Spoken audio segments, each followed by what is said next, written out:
Bank audit topic के अंतर्गत items to be excluded from liabilities in demand and time liability में 9 नए item add किए गए हैं। अब ये 9 न्यू पॉइंट्स हैं जिन्हें हमें एक्सक्लूड करना होगा। फर्स्ट पॉइंट क्या है? Bill discounted by bank with eligible financial institutions which are approved by RBI. तो जो एलिजिबल फाइनेंशियल इंस्टीट्यूशन है जिन्हें आरबीआई ने अप्रूव किया है, अगर उनके साथ बैंक बिल का डिस्काउंट करता है तो उस आइटम को एक्सक्लूड किया जाएगा। सेकंड पॉइंट क्या है? नेट इनकम टैक्स प्रोविजंस, इसे भी एक्सक्लूड करेंगे। थर्ड आइटम है amount receive from DICGC. DICGC का मतलब है deposit insurance and credit guarantee corporation. तो अगर इससे कोई हमें पैसा मिला है, किस लिए मिला है? Towards claim held by bank pending adjustment there of.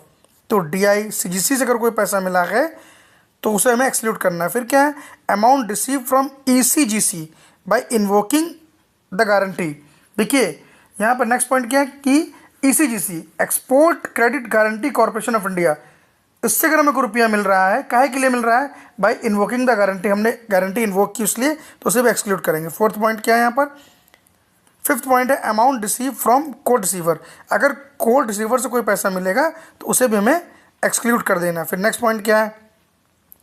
Amount receive from insurance companies, किस बात के लिए पैसा मिला है? For ad hoc settlement of claims. कौन से claim? Which are pending for judgment of court. यानी कुछ क्लेम्स जो थे जिनका सेटलमेंट होना बाकी था, जो कि पेंडिंग थे कहाँ पे? जजमेंट के लिए कोर्ट के, तो उसका इंश्योरेंस कंपनी ने हमें एडहॉक सेटलमेंट करके पैसा दे दिया, तो उसे भी हमें एक्सक्लूड करना है। फिर क्या है? Net unrealised gain loss arising from derivative transaction under trading portfolio. Most important है, क्या पॉइंट है कि net unrealise gain and loss, जो अनरियलाइज गेन और लॉस है जो कि अराइज हो रहा है डेरिवेटिव ट्रांजेक्शन से, वो डेरिवेटिव ट्रांजेक्शन जो कि ट्रेडिंग पोर्टफोलियो में आते हैं, तो उसे भी हमें हटा देना है। तो ध्यान रखेंगे, net unrealise gain and loss है और डेरिवेटिव ट्रांजेक्शन कौन सा? जो ट्रेडिंग पोर्टफोलियो में। एट्थ पॉइंट क्या है? Income flows which are receive in advance, जिनका नेचर नॉन रिफंडेबल है, जैसे कि annual fees and other charges. तो एनुअल फीस और अदर चार्जेस जो कि हम एडवांस में रिसीव करते हैं, तो उन्हें भी हम हटा देंगे। नेक्स्ट पॉइंट क्या है? Liability arising due to utilisation of limit under bankers acceptance facility.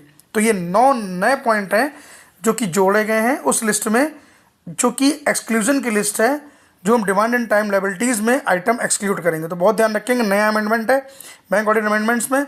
100% question इससे बनेगा, चाहे प्रैक्टिकल बने चाहे एमसीक्यू बने। ऑडिट में भी इंपॉर्टेंट और आईबीएस में भी इंपॉर्टेंट है, आईबीएस में भी इससे एमसीक्यू बन सकता है, तो बहुत ध्यान रखेंगे इसका।